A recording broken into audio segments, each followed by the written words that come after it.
যারা ছিলেন কেউ কি বলতে পারবেন কত নম্বর হাদিস আমরা শেষ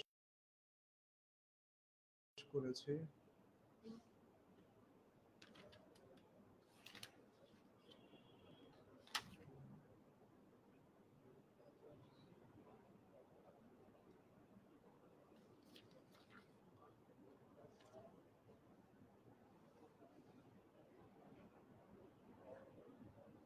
আচ্ছা, আমরা দ্বিতীয় অধ্যায় থেকে শুরু করি।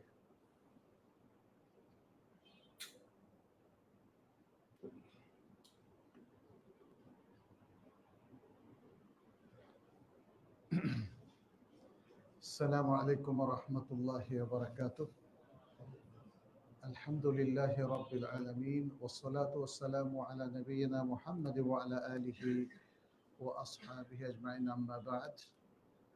فيقول الإمام البخاري رحمه الله في صحيح البخاري: باب قول الله تبارك وتعالى: قل ادعوا الله أو ادعوا الرحمن أيما تدعوا فله الأسماء الحسنى। ইমাম বুখারী রাহিমাহুল্লাহ সহিহ বুখারীর কিতাবুত তাওহীদের দ্বিতীয় বাবের উদ্ধৃতি দিচ্ছেন। তিনি বলছেন, আল্লাহ তাবারাক ওয়া তাআলার বাণী, কুল ইদউল্লাহ, তুমি বলে দাও তোমরা আল্লাহ নামে ডাকো, আবিদুর রহমান, অথবা আর রহমানের নামে ডাকো, আইয়াম্মা তাদউ, যে নামেই তোমরা ডাকো, ফালাহুল আসমাউল হুসনা, তার রয়েছে সুন্দর সুন্দর নাম। তো তিনি আল্লাহর এই বাণী দিয়ে একটা শিরোনাম তিনি রচনা করেছেন। তার মানে হাদিসের আলোকে আল্লাহর নামগুলো নিয়ে তিনি এখানে আলোচনা পেশ করছেন। তিনি বলছেন, হাদ্দাথানা মুহাম্মদ ইবনে সালাম হাদ্দাথানা আবু মুআবিয়া আনিল আ'মাশ আন যায়েদ ইবনে ওয়াহাব ওয়া আবি যাবিয়ান আন জারীর ইবনে আব্দুল্লাহ قال قال رسول الله صلى الله عليه وسلم: لا يرحم الله من لا يرحم الناس لا يرحم الله من لا يرحم الناس। জারীর ইবনে আব্দুল্লাহ রাদিয়াল্লাহু তাআলা আনহু থেকে ইমাম বুখারী তার সনদে হাদিসটি বর্ণনা করেছেন। তিনি বলেন, কে বলেন? জারীর ইবনে আব্দুল্লাহ, একজন জলিলুল কদর সাহাবী, প্রখ্যাত সাহাবী, সিনিয়র সাহাবী। তিনি বলছেন, রাসূলুল্লাহ সাল্লাল্লাহু আলাইহি ওয়াসাল্লাম বলেছেন, লা ইয়ারহামুল্লাহু, আল্লাহ রহম করেন না, মান, ওই ব্যক্তিকে যে, লা ইয়ারহামুন নাস, মানুষকে যে রহম করে না, যে মানুষকে রহম করে না তাকে আল্লাহ রহম করেন না। তাহলে এই হাদিস থেকে আল্লাহর একটা সিফাত জানা গেল, সেটা কি? রহম করা। আর আল্লাহর এই রহম করার সিফাত থেকে তার কিন্তু দুটো নাম আছে, আর রহমান আর রহিম। এরপরের হাদিস তিনি উসামা বিন যায়েদ রাদিয়াল্লাহু তাআলা আনহু থেকে বর্ণনা করছেন। আন উসামা বিন যায়েদ রাদিয়াল্লাহু আনহু قال: كنا عند النبي صلى الله عليه وسلم إذ جاءه رسول إحدى بناته يدعوه إلى ابنها في الموت। উসামা বিন যায়েদ রাদিয়াল্লাহু তাআলা আনহু বলছেন যে আমরা নবী সাল্লাল্লাহু আলাইহি ওয়াসাল্লামের কাছে ছিলাম, এমত অবস্থায় তার কোন এক কন্যার পক্ষ থেকে একজন বার্তাবাহক আসলেন। বার্তাবাহক এসে তার পুত্র মৃত্যু অবস্থায় আছে এই সংবাদ দিলেন। অর্থাৎ নবী সাল্লাল্লাহু আলাইহি সাল্লামের কন্যার পুত্র, সে এখন মৃত্যু সজ্জায় বা মারা গিয়েছে, মারা যাবে, এরকম একটা সংবাদ নিয়ে তিনি আসলেন যখন উসামা বিন যায়েদ রাদিয়াল্লাহু তাআলা আনহু নবী সাল্লাল্লাহু আলাইহি ওয়াসাল্লামের কাছে ছিলেন। فقال النبي صلى الله عليه وسلم: ارجع إليها فأخبرها أن لله ما أخذ وله ما أعطى أن لله ما أخذ وله ما أعطى। নবী সাল্লাল্লাহু আলাইহি ওয়াসাল্লাম তখন বললেন, তিনি উত্তেজিত হলেন না এবং আবেগপ্রবণও হলেন না। তিনি বললেন ধীরে সুস্থে যে তুমি আমার সেই কন্যার কাছে ফিরে যাও। বার্তাবাহককে বললেন যে সংবাদটা নিয়ে এসেছিল, এবং তাকে অবহিত করো যে আল্লাহর অধিকার রয়েছে কোনো কিছু নিয়ে যাওয়ার, এবং তার অধিকার রয়েছে কোনো কিছু দেওয়ার, দিয়ে নিয়ে যাওয়ার, আবার নেওয়ার পরে আবার দেওয়ার অধিকার তার আছে। অকুল্লু শাইইন ইনদাহু বিআজালিন মুসাম্মা, সবকিছু আল্লাহর কাছে একটা সুনির্দিষ্ট সময়ের সাথে সম্পৃক্ত। ফামুরহা, অতএব তুমি তাকে অর্থাৎ আমার কন্যাকে নির্দেশ দাও, অর্থাৎ আমার পক্ষ থেকে নির্দেশ দাও, ফালতাসবির ওয়াল তাহতাসিব, সে যেন সবর করে এবং আল্লাহর কাছে সওয়াবের আশা করে। ইহতিসাব মানে কি? এখানে সওয়াবের আশা করা। আমাদের অনেকে ইহতিসাব মানে সব জায়গায় আত্মসমালোচনা করে, এটা ঠিক না, ভুল। অনেক জায়গাতে ইহতিসাব মানে কি? সওয়াবের আশা করা। আই ইয়াহতাসিবুল আজরা ইনদাল্লাহ, ইহতিসাব মানে হচ্ছে ইহতিসাবুল আজরি মিনাল্লাহ, আল্লাহর কাছ থেকে সওয়াবের আশা করা। তাহলে দুটো ভিন্ন জিনিস, নিজের আত্মসমালোচনা করা আর আরেকটা হচ্ছে আল্লাহর কাছে সওয়াবের আশা করা। আল্লাহর কাছে সওয়াবের আশা করাটা এটা ইখলাসের সাথে রিলেটেড। আপনি সওয়াব চাবেন কার কাছে? আল্লাহর কাছে, নাকি অন্যের কাছে? আল্লাহর কাছে। তাহলে এটা ইখলাসের সাথে রিলেটেড। আর আত্মসমালোচনা এটা ভিন্ন আরেকটি জিনিস।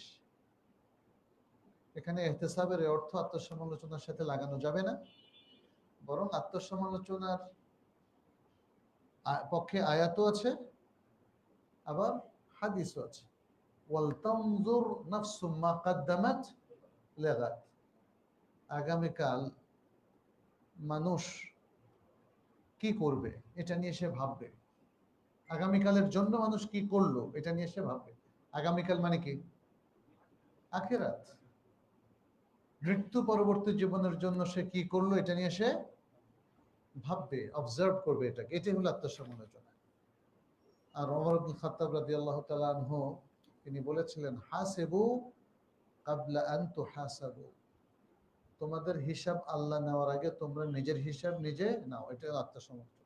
আমি নিজের হিসাব নিলাম, এটা হলো আত্মসমর্পণ। কিন্তু ইহতিসাব মানে আত্মসমালোচনা নয়। ইহতিসাব মানে কি? সওয়াবের আশায় কাজ করা, সওয়াবের আশায় আমল করা। এরকম আরো হাদিসের মধ্যে এসেছে, মান সামা রমাদানা ঈমানাও ওয়া ইহতিসাবান গুফিরা লাহু মা তাকাদ্দামা মিন যানবি, যে সিয়াম পালন করলো রমাদান মাসের, কি জন্য? ঈমানান, ঈমানের সাথে, ওয়া ইহতিসাবান, এবং সওয়াবের আশা করে। ঈমানের সাথে এবং সওয়াবের আশা করে। ঈমান দিয়ে তো ঈমান বোঝাচ্ছে, আর ইহতিসাব দিয়ে ইখলাস বোঝাচ্ছে। ঈমান এবং ইখলাস সহকারে যে রমাদানের সিয়াম পালন করলো, তার পূর্বের সকল পাপকে ক্ষমা করে দেওয়া হবে।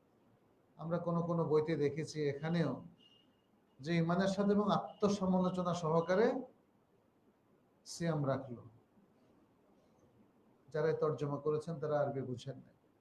এখানে ইহতিসাবের অর্থ মোটে আত্মসমালোচনা নয়। আত্মসমালোচনা তো অন্য হাদিস, অন্য আয়াত দ্বারা সাব্যস্ত হয়েছে, সেটাকে আমরা অস্বীকার করছি না, কিন্তু প্রসঙ্গটা বুঝতে হবে। কোরআন কোন প্রসঙ্গ নিয়ে কথা বলছে, আপনি অন্য প্রসঙ্গে লাগাই দিলেন। আপনি দেখবেন যে যারা মিলাদ সাব্যস্ত করতে চায়, তারা একটা আয়াত দিয়ে দলিল দেয়, অবিযালিকা ফালিয়াফরাহু, খুশির কথা বলছে, খুশি হইতে বলছে। তো মিলাদে খুশি হওয়া মানে তো মিলাদ পালন করা হয়ে গেল।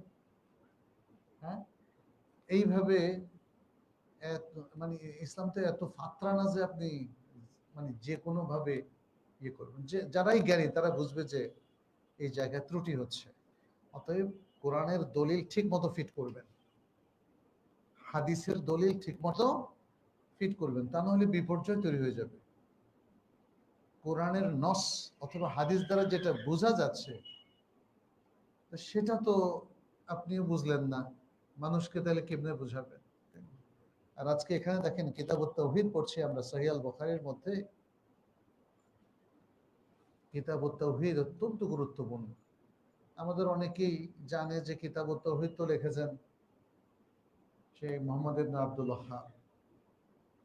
তো ইমাম বুখারীও তো কিতাবুত তাওহীদ এখানে সংকলন করেছেন। তাওহীদ তো আমাদের সৃষ্টি না। খেয়াল করেন, আমরা যত বই লিখি তাওহীদের উপর, এটা কিন্তু তালিফ, এটা কোরআন হাদিসের আলোকে লিখি। আমি নিজের মন গড়া তাওহীদের ব্যাপারে কিছু লেখার সুযোগ আছে? এটা তো আকীদার একদম মগজ। অতএব এটা পুরোটাই কোরআন হাদিস নির্ভর হতে হবে। এখানে যারা প্রথম দিকে তাওহীদ নিয়ে এইভাবে সমস্ত হাদিস এবং নুসুসগুলোকে একসাথ করেছেন, তার মধ্যে ইমাম বুখারী রাহিমাহুল্লাহ অন্যতম। তাওহীদ শিখতে হবে কোরআন থেকে।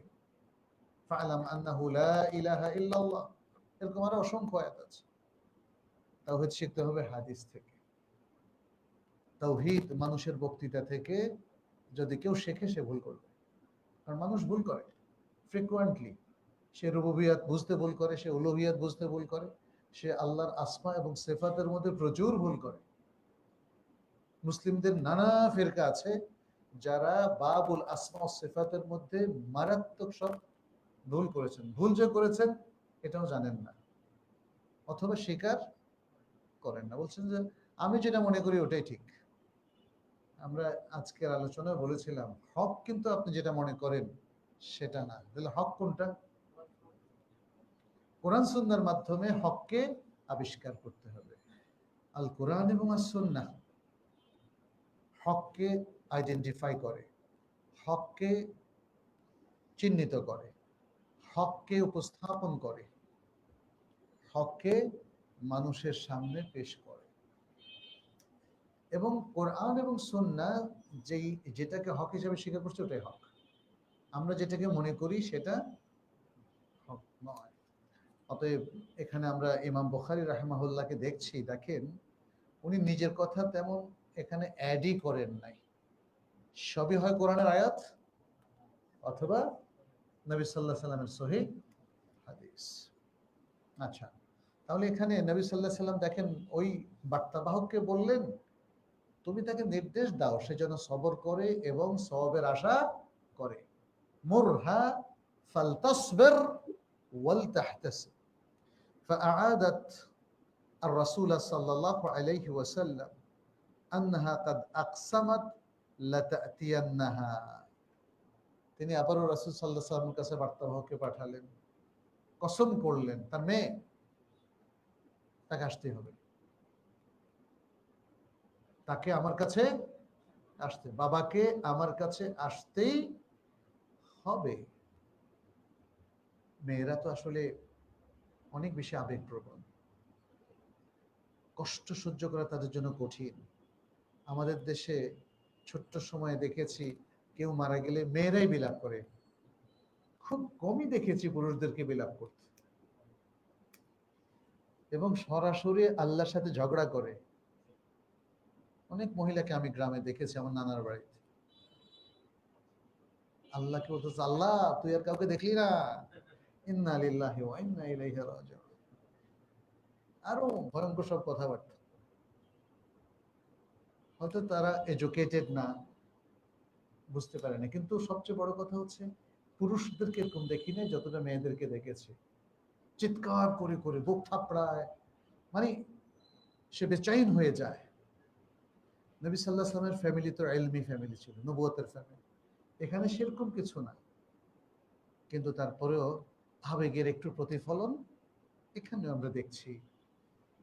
মহিলা তার সন্তানকে সে হারিয়েছে, এবং সেই সন্তান যদি হয় ছেলে, মেয়েদের কষ্ট কিন্তু বেশি হয়। মেয়েরা জন্মগতভাবেই তার ছেলে সন্তানকে বেশি ভালোবাসে।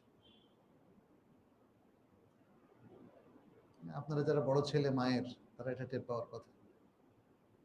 যাই হোক, এই কন্যা নবী সাল্লাল্লাহু আলাইহি সাল্লামকে মানে আবারও পাঠালেন, বার্তাবাহককে বললেন বার্তাবাহক যেন গিয়ে বলে আন্নাহা আকসামাত, তিনি কসম করেছেন লাতাতিয়ান্নাহা, তাকে অবশ্যই নিয়ে আসতে হবে। ফাকামান নবী সাল্লাল্লাহু আলাইহি ওয়াসাল্লাম, নবী সাল্লাল্লাহু আলাইহি ওয়াসাল্লাম এবার বুঝতে পারলেন যে সে কত কষ্টের মধ্যে আছে, কত মানসিক একটা কঠিন অবস্থার মধ্যে আছে। তখন নবী সাল্লাল্লাহু আলাইহি ওয়াসাল্লাম দাঁড়ালেন। ওয়াকামা মাআহু সাআদ ইবনে উবাদা ও মুআদ ইবনে জাবাল, নবী সাল্লাল্লাহু আলাইহি ওয়াসাল্লামের সাথে যাওয়ার জন্য উদ্যত হলেন আরো দুজন সাহাবী, একজন হলেন সাআদ ইবনে উবাদা আর একজন হলেন মুআদ ইবনে জাবাল, দুজন সাহাবী। ফাদুফিআ আস-সাবিয়্যু ইলাইহি, তখন নবী সাল্লাল্লাহু আলাইহি ওয়াসাল্লামের কাছে সেই ছোট্ট শিশুটা যে মারা গিয়েছিল তাকে পেশ করা হলো। ওয়া নাফসুহু তাকাকা, মনে হয় যেন নবী সাল্লাল্লাহু আলাইহি ওয়াসাল্লামের মনটা ভেঙে পড়লো।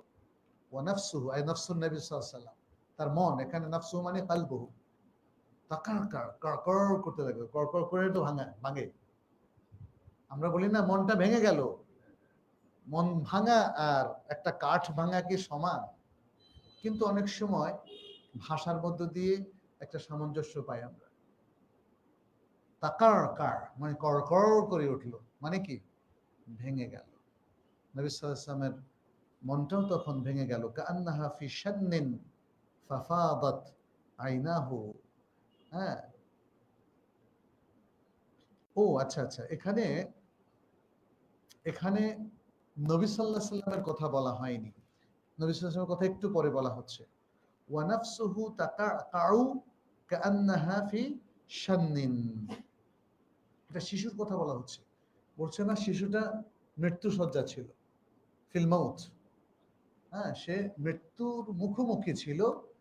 তখন সেটা বলা হচ্ছে মনে হয় যেন সে এখনই মারা যাবে, দুর্বল হয়ে আসছিল, যেন একটা মশকের মধ্যে সে আছে, হ্যাঁ, কঠিন একটা অবস্থার মধ্যে সে আছে। আচ্ছা, ফাফাদাত আইনাহু, তখন নবী সাল্লাল্লাহু আলাইহি ওয়াসাল্লামের দুই চোখ অশ্রুতে ভরে গেল।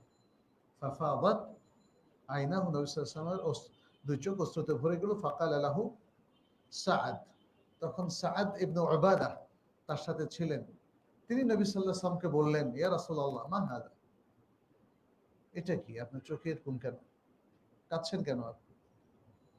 ক্বালা হাদিহি রাহমাতুন জাআলাহা আল্লাহু ফি কুলুবি ইবাদিহি, এটা হলো সেই দয়া, সেই ভালোবাসা যেটা আল্লাহ তাআলা তার বান্দাদের মনে রেখে দিয়েছেন। ওয়া ইন্নামা ইয়ারহামুল্লাহু মিন ইবাদিহির রুহামা, আল্লাহর বান্দাদের থেকে আল্লাহ তাদেরকে রহম করেন যাদের দিলে রহমত আছে। আর রুহামা, যারা অন্যদের প্রতি রহম দিল বান্দাদের মধ্য থেকে, তাদেরকে আল্লাহ রহম করেন। তাহলে এটার দ্বারা কি সাব্যস্ত হলো? আল্লাহর রহমত, এই সিফাতটা সাব্যস্ত হলো। আল্লাহর রহমতটা যদি আমরা আর রাহিম আর রহমান বলি, তাহলে তার এসএম এবং সিফাত দুটোই হলো। আর যদি বলি ইয়ারহামুল্লাহ, হাদিসের মধ্যে এটা কে বলেছেন? নবী সাল্লাল্লাহু আলাইহি ওয়াসাল্লাম। ওয়া ইন্নামা ইয়ারহামুল্লাহু মিন ইবাদিহির রুহামা, ইয়ারহামু এটা হলো সিফাতে ফি'লিয়া, সিফাত ফি'লিয়া। অনেকে এগুলো বুঝে না যে সিফাত জাতিয়া কি, আবার সিফাত ফি'লিয়াটা কি। আল্লাহ তাআলার সেই সমস্ত সিফাত যেগুলো তিনি করেন, কার্যে পরিণত করেন, এইভাবে যে সিফাতগুলো উদ্ধৃতি দেওয়া হয় এগুলো হলো সিফাত ফি'লিয়া। যেমন ইয়াখলুকু মা ইয়াশা, আল্লাহ যা ইচ্ছা সৃষ্টি করেন, এটা সিফাত ফি'লিয়া। আল খালিকু, সৃষ্টিকর্তা, এটা সিফাত ফি'লিয়া না। ইয়ারহামু সিফাত ফি'লিয়া, আর রহিম সিফাত ফি'লিয়া না। সিফাত জাতিয়া কোনগুলো? যেগুলো আল্লাহ সম্পর্কে খবর দেয়, তার জাত সম্পর্কে খবর দেয়। আর জাতিয়া আল ইখবারিয়া অথবা আল খাবারিয়া, যেমন আল্লাহর হাত আছে, আল্লাহর চোখ আছে, আল্লাহর উসবু বা আঙ্গুল আছে। আমি দেখালাম উসবু শব্দটা বোঝানোর জন্য, আল্লাহর আঙ্গুলের শেপ বোঝানোর জন্য না। কিছু লোকজন আবার বলে বসে যে আপনি যে দেখাইলেন এটা কি আল্লাহর আঙ্গুল দেখাইলেন? হ্যাঁ, এটা অটোমেটিক চলে আসে আমাদের। উসবু কথাটা যখন বললাম তখন সবাই হয়তো ভাবে যে উসবু মানে কি, অন্য কিছু নাকি। এটা দেখে আমরা বুঝালাম যে না, আঙ্গুল। কিন্তু আল্লাহর আঙ্গুল কি বান্দার আঙ্গুলের মতো? আল্লাহর হাত কি বান্দার হাতের মতো? না, অবশ্যই না। কারণ এইভাবে যে হাদিসগুলো, এই জন্য আমাদের ভালো করে পড়া দরকার। এখানে কিছু আছে আল্লাহর সিফাত দাতিয়া, আল্লাহর একটা দাঁত আছে। আল্লাহর দাঁত সাব্যস্ত করা মানে দেহবাদী হওয়া না। দেখেন, মানুষ কিন্তু ভুল করে। মানুষ একজন আরেকজনকে আক্রমণ করার জন্য কিভাবে আক্রমণ করে, বলে যে দেহবাদী। কারণ আল্লাহর হাত সাব্যস্ত করেছি, আল্লাহর আইন বা চোখ সাব্যস্ত করেছি, আল্লাহর আঙ্গুল মানে আমাদের আঙ্গুল যেমন, আল্লাহর আঙ্গুল তেমন নয়। বাট আঙ্গুল কথাটা তো যার জন্য যেভাবে প্রযোজ্য সেটাই হবে। যেটা আল্লাহর সাথে প্রযোজ্য সেরকম আঙ্গুল আল্লাহ বলেছেন। অথবা আঙ্গুল বললে আমার আঙ্গুলের মতো বুঝাবে কেন? আবার দেখেন, অন্য প্রাণীর আঙ্গুল আমাদের আঙ্গুলকে সমান? ইভেন তার আঙ্গুলও তো আমাদের মতো না। আবার পাখির আঙ্গুল দেখেন, হাতির আঙ্গুলগুলো দেখেন, এক একটা এক এক রকম। বাট আমি যখন বলি হাতিরও আঙ্গুল আছে, এই যে, তাহলে আপনি কি বুঝবেন যে হাতির আঙ্গুল আমার মতো? না। আসলে আমরা বুঝাচ্ছি যে এই যে আঙ্গুল বললাম, এই যে এগুলো হলো আঙ্গুল, কিন্তু এটা আমার, এটা হাতিরটা না, অন্য প্রাণীরটা না।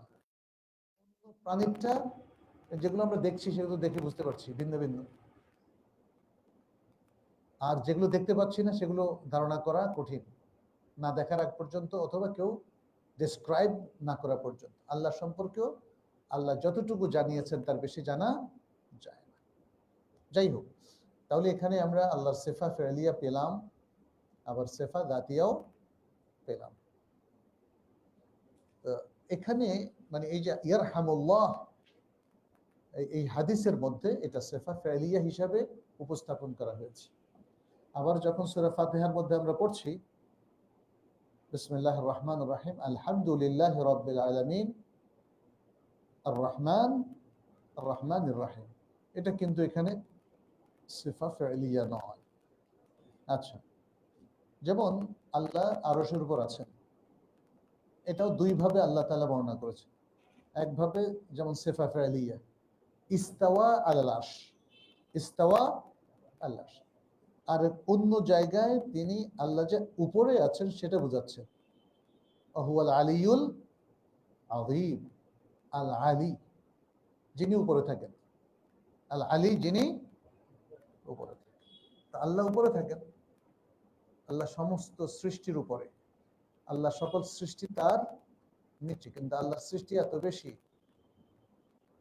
আল্লাহ কিন্তু আপনার গড়বড় হয়ে যায়। কিরকম? একটা গোল জিনিস, ধরেন আল্লাহ অনেক উপরে, একটা গোল জিনিস, গোল জিনিসের এই পাশেও আপনি আছেন, তাইলে আপনার উপরে। কিন্তু আপনি যখন এই পাশে আছেন তাও আপনার উপরে। আপনি যখন নিচে আছেন একটা গ্লোব, তাহলেও তো আল্লাহ উপরে। কিন্তু দেখেন, আপনি কিন্তু ঘুরতেছেন, আপনি যেভাবে ঘুরেন না কেন সর্বাবস্থায় আল্লাহ কোথায়? উপরে। যাই হোক, এটা এইভাবে দেখালাম কারণ অনেকে বুঝতেছে না। বললো যে আল্লাহ আমার উপরে, বুঝলাম, তো যে বেটা আমাদের নিচে, যেমন ধরেন আমেরিকা আমাদের নিচে, তখন আল্লাহ উপরে হয় কেমন? আল্লাহ তো তখন নিচে পড়ে যাবে। ইন্না লিল্লাহি ওয়া ইন্না ইলাইহি। এটাকে বলা হয় আল উলু ওয়াল মুতলাক, অ্যাবসলিউট মিনিং। মহাশূন্য এত বড়, আর আপনি এত ছোট্ট গ্লোবে থেকে আপনার সীমাবদ্ধটাকে আপনি কিন্তু আল্লাহর উপরে অ্যাপ্লাই করছেন। এটাই হচ্ছে তাসবিহ, এটাই নিষেধ করা হয়েছে। বুঝতে পেরেছেন? এটাই হচ্ছে সাদৃশ্য তৈরি করা। আপনার সমস্ত চিন্তা চেতনা জুড়ে আছে এই ছোট্ট সৃষ্টির সীমাবদ্ধতা, আপনি সেটাকে অ্যাপ্লাই করতে চান আল্লাহর উপরে। আমাদের এখানে যে কালের যে ডাইমেনশনটা আছে, তাই না? এখন তো এগুলো নিয়ে অনেক বৈজ্ঞানিক পড়াশোনা এবং ইয়ে আছে।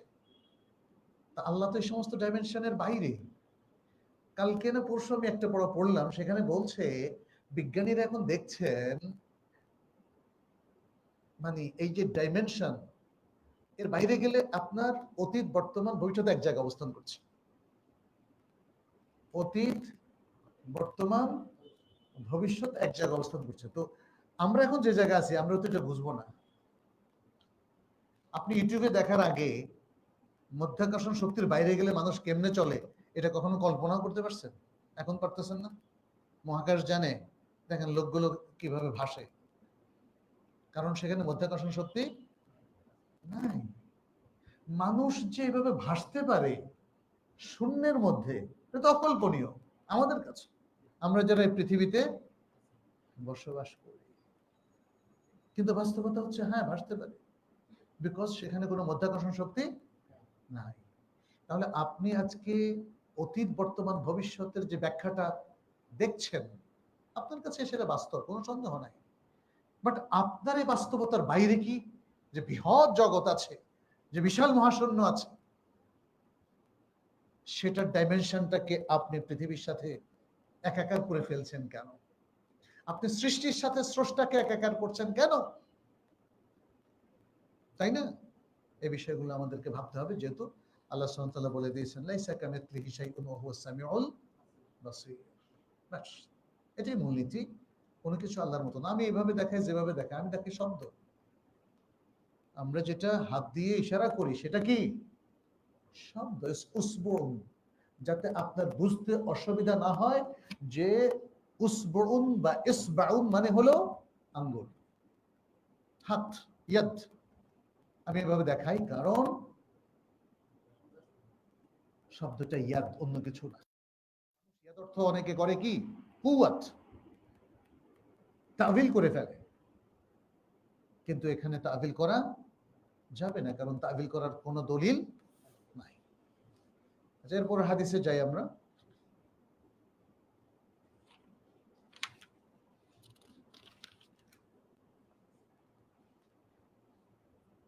আচ্ছা, এখানে عن سعيد بن جبير عن أبي عبد الرحمن السلمي عن أبي موسى الأشعري رضي الله تعالى عنه قال قال النبي صلى الله عليه وسلم ما أحد أصبر على أذى سمعه من الله يدعون له الولد ثم يعافيهم ويرزقهم। আবু মুসা আশআরী রাদিয়াল্লাহু তাআলা আনহু থেকে বর্ণিত, তিনি বলেন নবী সাল্লাল্লাহু আলাইহি ওয়াসাল্লাম বলেছেন এমন কেউই নেই যে দুঃখ কষ্টদায়ক কিছু শোনার পর সে ব্যাপারে আল্লাহর চাইতে বেশি সবর করতে পারে। তাহলে সবচেয়ে বেশি সবর কে করেন? আল্লাহ। এটা কি আল্লাহর সিফাত হলো না? একজন মানুষ কুফরি করছে, শিরক করছে, তৃতীয় জন বলছে আল্লাহই নাই, আল্লাহ সবর করছেন কিনা বলেন? হ্যাঁ, আল্লাহ কিন্তু সাথে সাথে শাস্তি দিচ্ছেন না। আপনাকে কেউ যদি একটা টোকা দেয়, আপনি যদি বলেন আগামী বছর তোমাকে শাস্তি দেব, এরকম আছে কোনো মানুষ?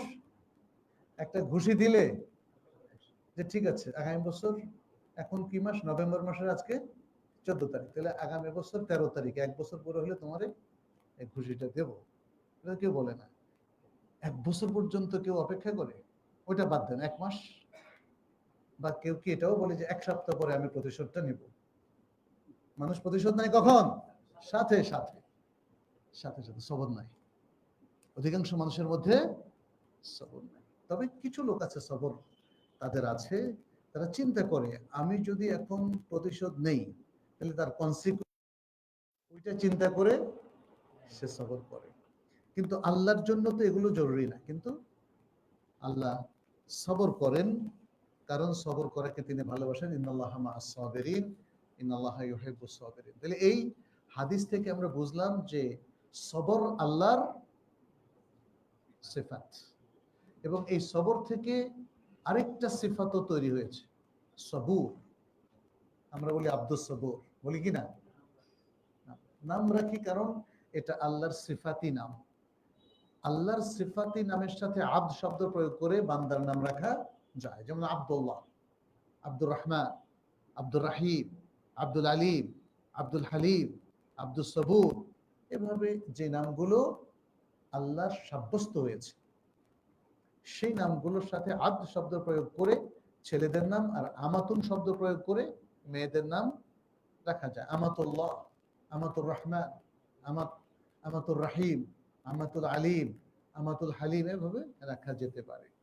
যাই হোক, এই হাদিসটিতেও আমরা দেখি আল্লাহর একটা সিফাত নবী সাল্লাল্লাহু আলাইহি সাল্লাম সাব্যস্ত করলেন যখন তিনি বললেন, মা আহাদুন আসবারু আলা আদান সামিআহু মিনাল্লাহ সামিআ, মানে কোন কষ্টদায়ক জিনিস শেষ, এবং এই কষ্টদায়ক বস্তু শোনার পর এমন কেউ নেই যে আল্লাহর চেয়ে বেশি সবরকারী আছেন। লোকেরা আল্লাহ সন্তান আছে বলে দাবি করে, অথচ আল্লাহর কি সন্তান আছে? আল্লাহ কি রেগে যান? আল্লাহ কি বলে, নাই বেটা, আমার কোনো সন্তান নাই, আর তুই বলছিস সন্তান, এখনই তোকে শাস্তি দিয়ে দেব? হ্যাঁ, এটা আল্লাহ করেন না। এরপরেও তিনি তাদেরকে দুনিয়াতে তুলনামূলক শান্তিতে রাখেন এবং কি করেন, রিজিকও দেন। সে কথা শেষে বলছেন, ইয়াদউনা লাহুল ওয়ালাদ, লোকেরা দাবি করে যে আল্লাহর ওয়ালাদ আছে, তুম্মা ইউআফিহিম, আল্লাহ তাদেরকে মাফ করে দেন।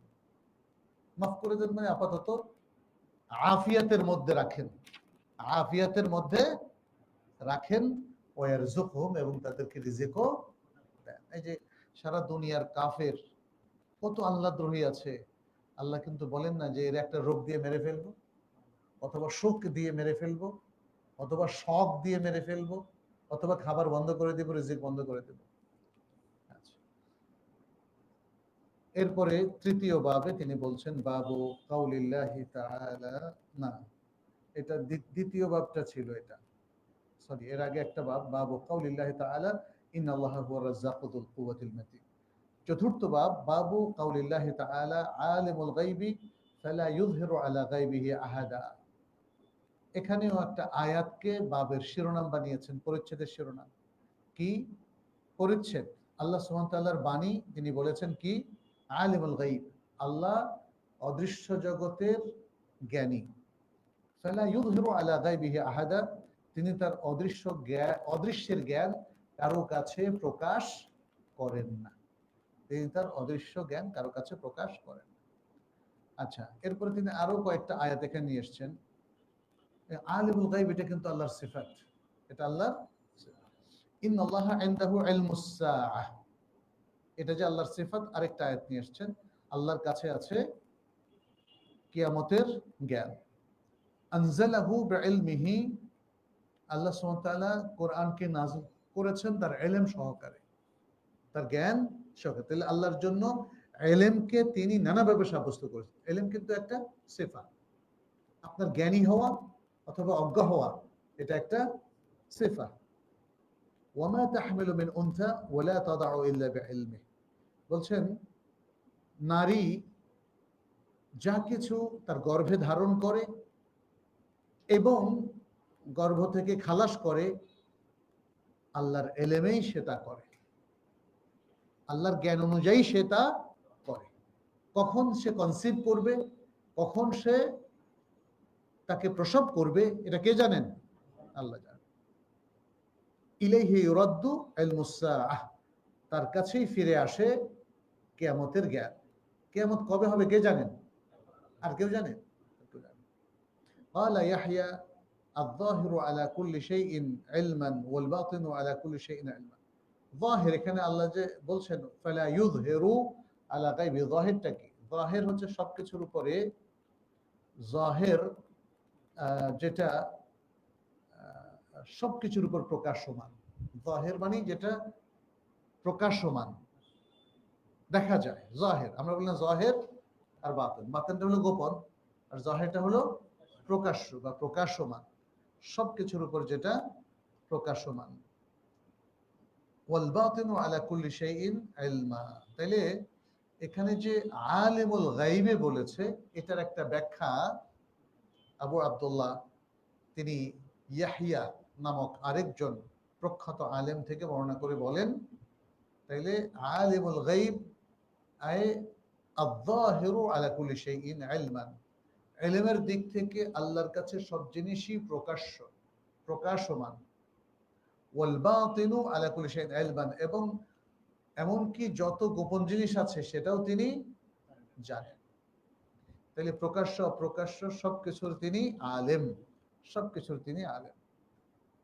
আচ্ছা, এখানে যে হাদিসটা ইমাম বুখারী নিয়ে এসেছেন, عن ابن عمر رضي الله عنهما عن النبي صلى الله عليه وسلم قال مفاتيح الغيب خمس لا يعلمها إلا الله لا يعلم ما تغيض الأرحام إلا الله ولا يعلم ما في غد إلا الله ولا يعلم متى يأتي المطر أحد إلا الله ولا تدري نفس بأي أرض تموت إلا الله ولا يعلم متى تقوم الساعة إلا الله আল্লাহর ইলম এর পরিধি কি বিশাল, এই হাদিসে সেটাই তিনি বলেছেন। নবী সাল্লাল্লাহু আলাইহি সাল্লাম আব্দুল্লাহ ইবনে ওমর রাদিয়াল্লাহু তাআলা আনহুমা থেকে বর্ণিত, নবী সাল্লাল্লাহু আলাইহি সাল্লাম বলেন, গায়েবের চাবি পাঁচটা। কয়টা? পাঁচটা। একটা হচ্ছে গায়েবের চাবি, মানে কি, গায়েবের চাবিকাঠি, মূল গায়েব যেগুলো, চাবিকাঠি বলতে মৌলিক জিনিস বোঝায়। একটা হলো পাঁচটা, লা ইয়ালামুহা ইল্লাল্লাহ, আল্লাহ ছাড়া আর কেউ এগুলো জানে না। চাবিগুলো কোথায়, আল্লাহ ছাড়া কেউ জানে না। লা ইয়ালামু মা তাগীদুল আরহাম, মায়ের পেটে কি লুকিয়ে আছে এটা আল্লাহ ছাড়া আর কেউ জানেন না, ইল্লাল্লাহ। ওয়ালা ইয়ালামু মা ফি গাদিন ইল্লাল্লাহ, আগামীকাল কি ঘটবে তাও আল্লাহ ছাড়া আর কেউ জানে না। তাই দুটো গেল না। ওয়ালা ইয়ালামু মাতা ইয়াতিল মাতারু আহাদুন ইল্লাল্লাহ, বৃষ্টি কখন আসবে আল্লাহ ছাড়া কেউ জানে না, তিনটা। আচ্ছা, ওয়ালা তাদরি নাফসুন বিআইয়ি আরদিন তামুত,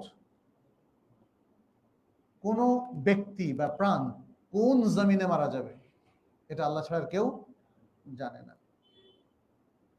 ওয়ালা ইয়ালামু মাতা তাকুমুস সাআতু ইল্লাল্লাহ, আর কিয়ামত কখন ঘটবে এটা আল্লাহ ছাড়া কেউ জানে না। এরপর হাদিস, আন আয়েশা রাদিয়াল্লাহু আনহা قالت من حدثك أن محمدا رأى ربه فقد كذب وهو يقول لا تدركه الأبصار ومن حدثك أنه يعلم الغيب فقد كذب وهو يقول لا يعلم الغيب إلا الله। আয়েশা রাদিয়াল্লাহু তাআলা আনহা থেকে বর্ণিত, তিনি বলেন, যে ব্যক্তি তোমাকে বলে যে মুহাম্মদ সাল্লাল্লাহু আলাইহি সাল্লাম সে রবকে দেখেছেন, সে মিথ্যা বলল। কেন না আল্লাহ বলছেন চক্ষু তাকে দেখতে পায় না, আর দুনিয়ার চক্ষু তাকে দেখতে পায় না, অতএব এটা কেউ দেখবেন না, স্বয়ং নবী সাল্লাল্লাহু আলাইহি সাল্লামও না। আর যে ব্যক্তি তোমাকে বলে মুহাম্মদ সাল্লাল্লাহু আলাইহি সাল্লাম গায়েব জানেন, সেও মিথ্যা বলল। যে ব্যক্তি তোমাকে বলল মুহাম্মদ সাল্লাল্লাহু আলাইহি সাল্লাম গায়েব জানেন, সেও মিথ্যা বলল। কেননা আল্লাহ সুবহানাহু ওয়া তাআলা বলেন গায়েব জানেন একমাত্র আল্লাহ, লা ইয়ালামুল গায়বা ইল্লাল্লাহ, গায়েব জানেন একমাত্র আল্লাহ। অথবা এটাকে এইভাবে বলতে পারি, আল্লাহ ছাড়া কেউ গায়েব জানেন না। আমরা আজকে ৭৩৮০ নম্বর হাদিস পড়লাম। টোটাল কয়টা হাদিস? ১ ২ ৩ ৪ পাঁচটা হাদিস আমরা পড়লাম। এখানে আল্লাহ সুবহানাহু ওয়া তাআলার বেশ কিছু সিফাতের বর্ণনা আছে এবং সামনে আরো খুবই চমৎকার কিছু বর্ণনা আসছে, যেগুলো পড়ার মধ্য দিয়ে আমরা আকীদা শিখে ফেলব। কারণ এগুলো তাওহীদ নিয়ে কথা বলছে। তাওহীদ নিয়ে কথা বলা মানেই হচ্ছে আল্লাহর দাত নিয়ে কথা বলা, আল্লাহর রুবুবিয়ত নিয়ে কথা বলা, আল্লাহর উলুহিয়ত নিয়ে কথা বলা এবং আল্লাহর আসমা এবং সিফাত নিয়ে কথা বলা, এটাই হচ্ছে তাওহীদ। অতএব আমরা এই হাদিসগুলোতে আল্লাহর একত্ববাদ এবং তার আসমা সিফাত সম্পর্কে আরো বেশ কিছু নলেজ আমরা এখানে পেলাম। আল্লাহ যেন আমাদেরকে এগুলোর মাধ্যমে উপকৃত করেন। আল্লাহর কাছে কেমন বাক্যে সে দোয়া করছি। আপনাদের কোনো প্রশ্ন আছে কিনা? আজকে আমরা একটু দ্রুত শেষ করব।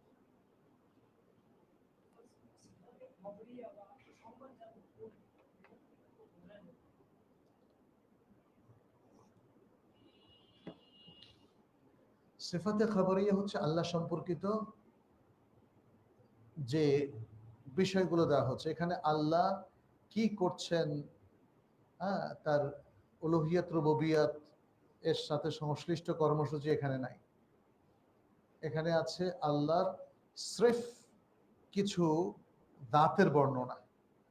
এই জন্য এগুলোকে আসিফাত আয-যাতিয়্যা আল খাবারিয়া বলা হয়। আল্লাহ সম্পর্কে অবহিত করা, এগুলো হচ্ছে আল্লাহ সম্পর্কে অবহিত করা, ইয়াদুল্লাহি ফাওকা আইদিহিম। হ্যাঁ, এভাবে আল্লাহর জাতের সাথে যে সকল আম, বর্ণনাগুলো এসেছে, আমরা বর্ণনায় বলবো, খুব সতর্কতার সাথে কথা বলতে হবে।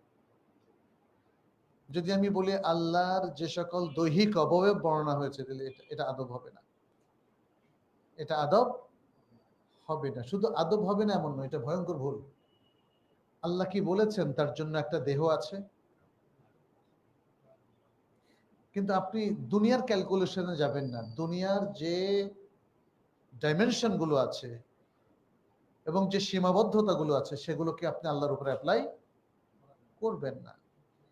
আপনি যদি, যেমন আমরা যেটা বললাম, আপনি আল্লাহর জন্য জিসিম সাব্যস্ত করছেন না। কেউ যদি বলে যে আল্লাহর হাত আছে, অথচ আপনি বললেন দেহ না, এটা কেমনে হইল?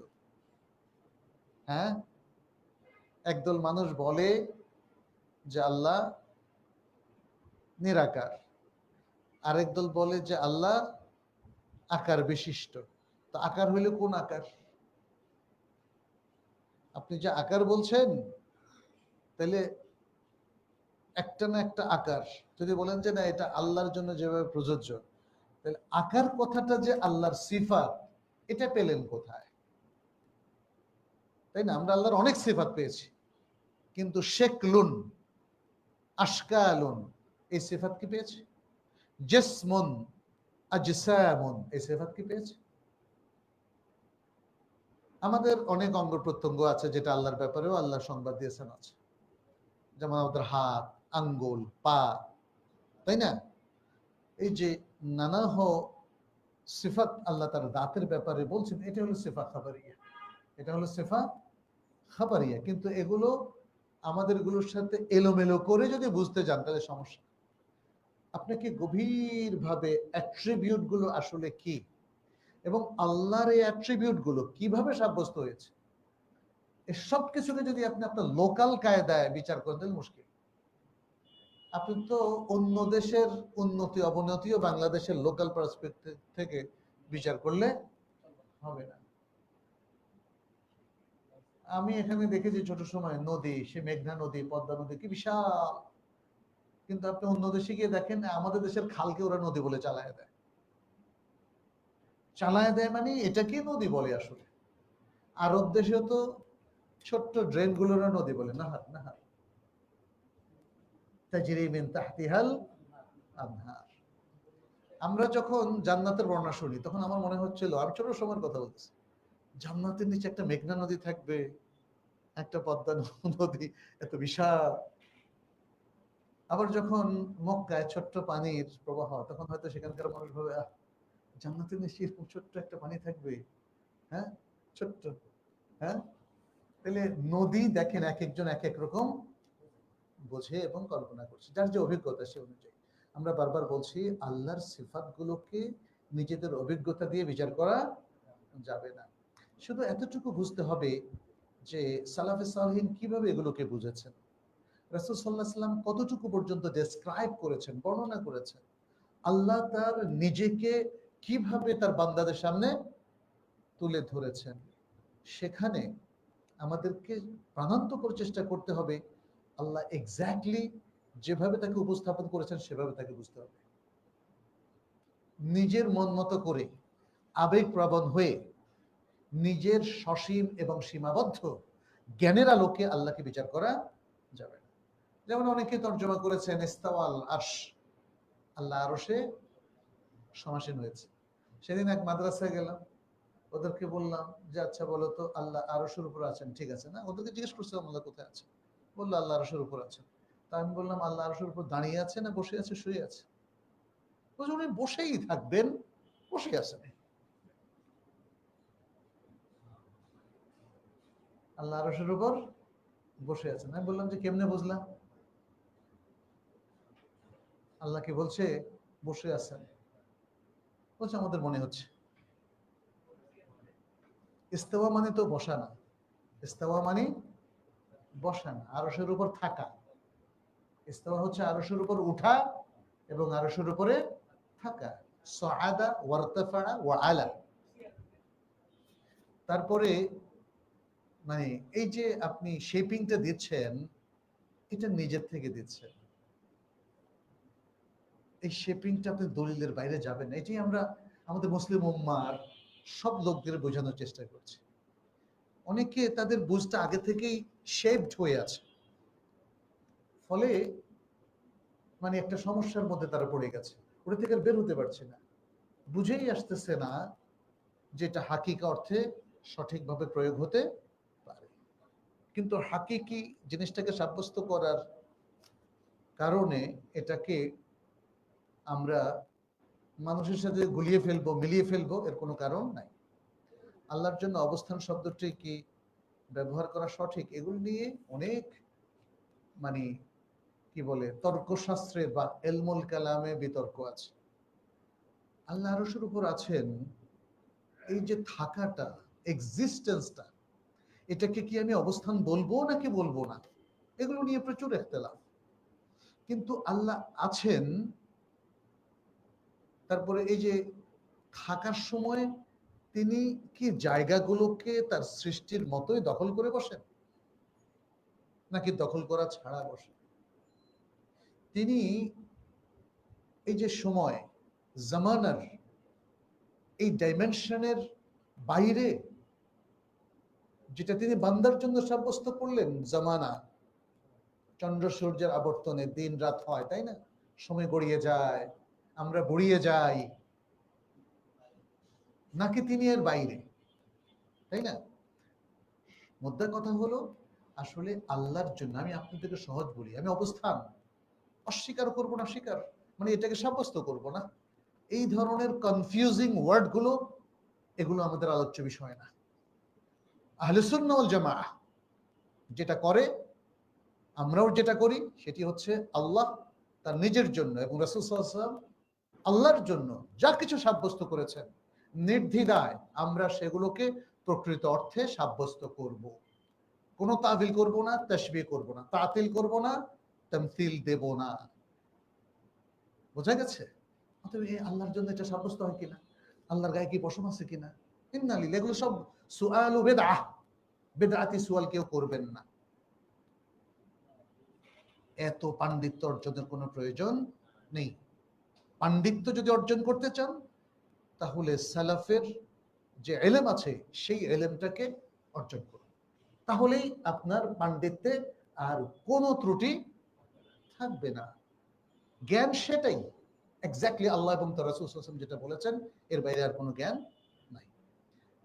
আচ্ছা, আমার স্মৃতিশক্তি এবং বোধ শক্তি ঠিকই আছে, কিন্তু আমার মনে হচ্ছে আমি তেমন কিছুই বুঝি না, একটি বিষয় দেখলে মনে থাকে না, এসব চিন্তা দূর করতে চাচ্ছি কিন্তু এখনো দূর হচ্ছে না। আপনি চিকিৎসকের শরণাপন্ন হতে পারেন, এবং হয়তো আমাদের এখানে ইমাম সাহেব আছে, তার সাথেও বসতে পারেন।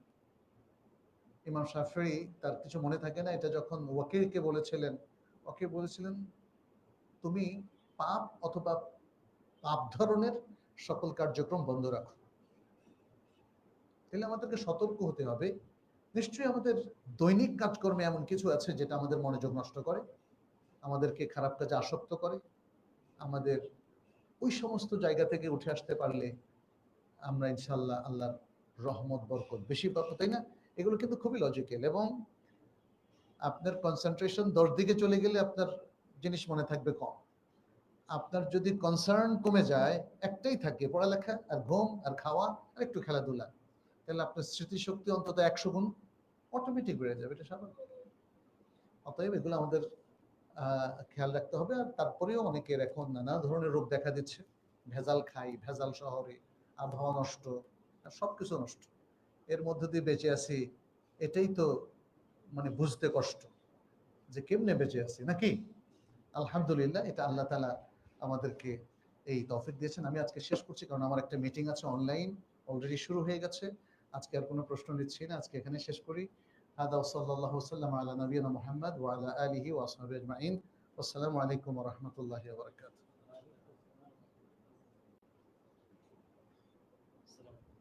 ওয়া আলাইকুম আসসালাম।